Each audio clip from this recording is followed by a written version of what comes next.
E aí, pessoal, tudo bem? Vamos conhecer um pouco do projeto, como ele se organiza, como que é a prática do dia a dia com ele, e quais são as regras de convivência e afins? Vem comigo para a gente tirar dúvidas sobre como o SISO funciona, certo?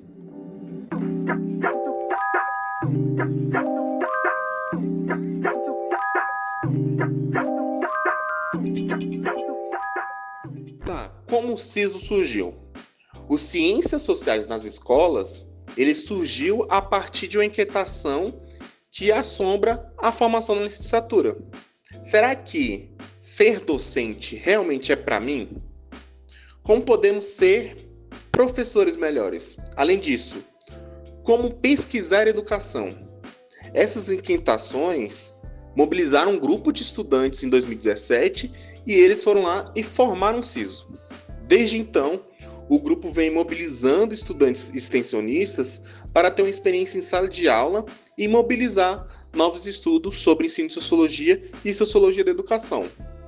Durante os anos, o SISO já contou com aproximadamente 80 pessoas que se encontraram, decidiram se iriam ser ou não docentes, ou se seguiram com a carreira acadêmica nas respectivas áreas. Quais as atividades o SISO participa? O SISO, desde a sua criação, ele atua em escolas, acompanhando o professor no dia a dia escolar. Ou seja, acompanhando as salas e turmas de maneira intencional, ou seja, mais participativa. A gente vai planejar aula com o docente, realizamos algumas dessas aulas que a gente planejou, além de acompanhar também um trabalho administrativo de planejamento, até o uso dos sistemas que acompanham a rotina do professor, que é algo que a gente vai encontrar durante a nossa profissão futuramente, né? E a gente está se formando para isso. Então, nessas idas, a gente sempre realiza relatórios diários que vão servir como um aparato metodológico para a produção de nossas pesquisas, sendo voltadas sempre a algo que vivenciamos em escola ou em questões que surgiram a partir da prática. Um exemplo de produção que a gente, enfim, trouxe para o ambiente do SISO foi uma produção que a gente fez, inclusive, com um professor que acompanhamos, que se intitula A Instabilidade da Formação e do Ensino de Sociologia no Brasil, o papel do projeto de extensão SISO como alternativa. A gente também teve algumas produções relacionadas ao ensino de sociologia, os desafios e perspectivas na visão de docente e estudante do contexto do Distrito Federal, que foi uma produção coletiva a partir do TCC de uma ex-membra nossa, que é a Mariana Alves, e Sociologia na EJA, discussão sobre a pedagogia sociológica na modalidade. De produção também coletiva, mas sendo orientada ali pelo Vinícius Barros, também membro. Além disso, produzimos materiais pedagógicos em forma de postagem no Instagram, né, do projeto, sendo parte do GT SISO Online.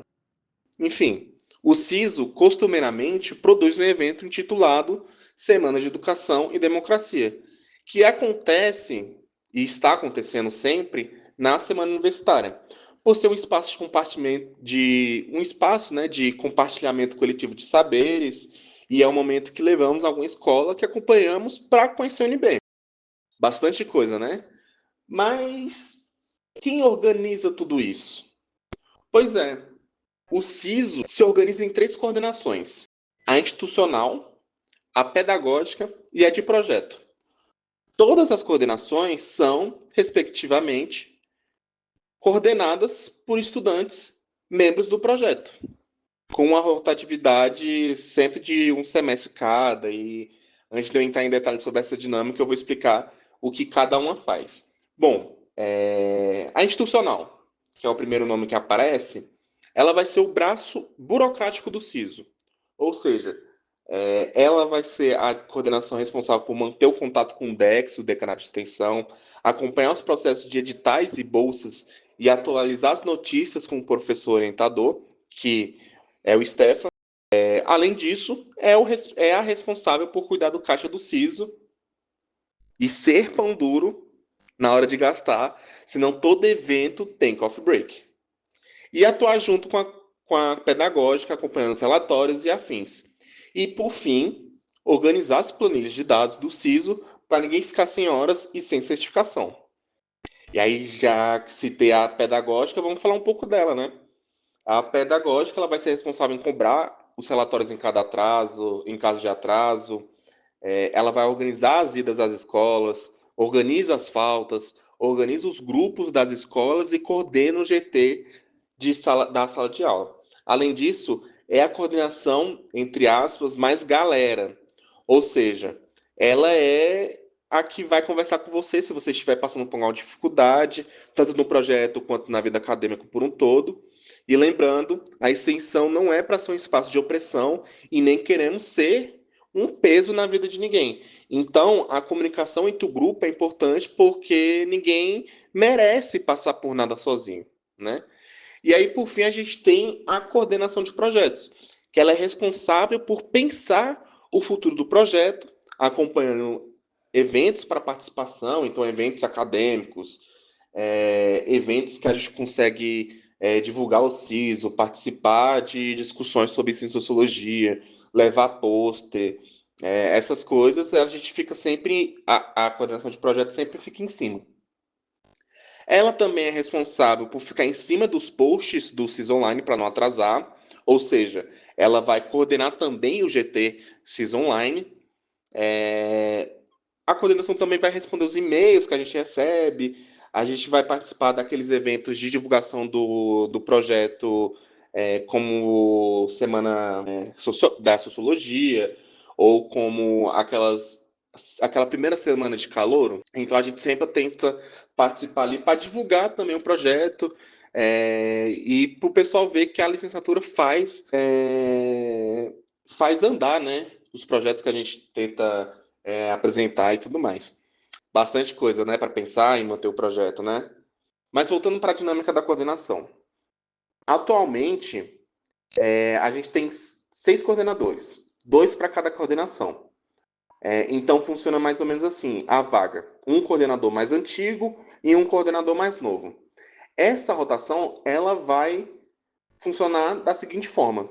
Em um determinado semestre, havia uma coordenação mais antiga em atuação. Com o ingresso de novas membras, abre-se um processo seletivo para coordenação com 3 vagas. A coordenação antiga atua por mais um semestre e a nova coordenação ingressa no semestre vigente.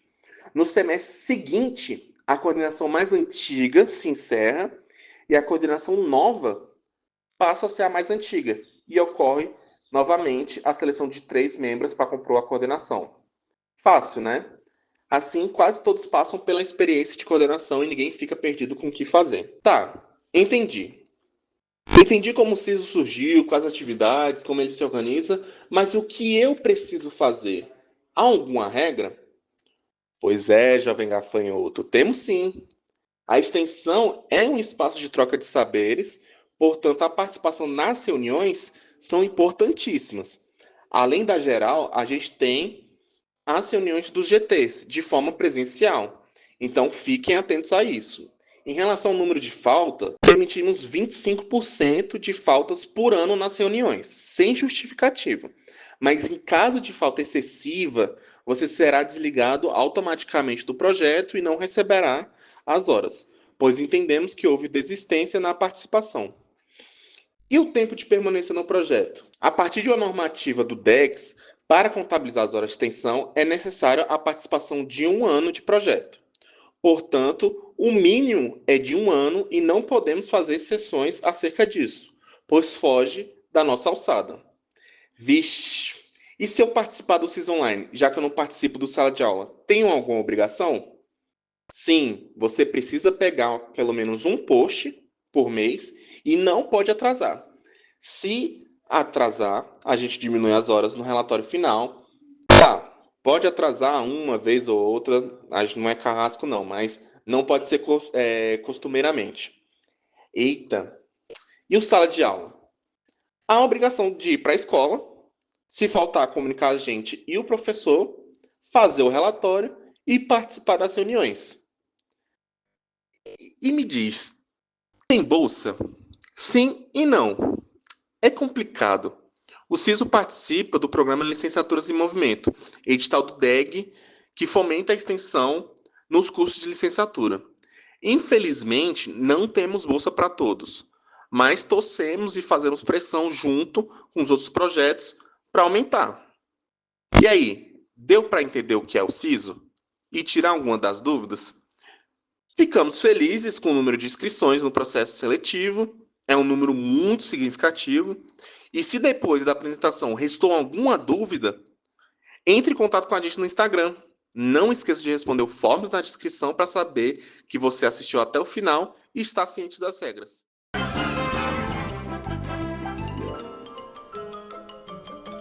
Isso é tudo bem, pessoal.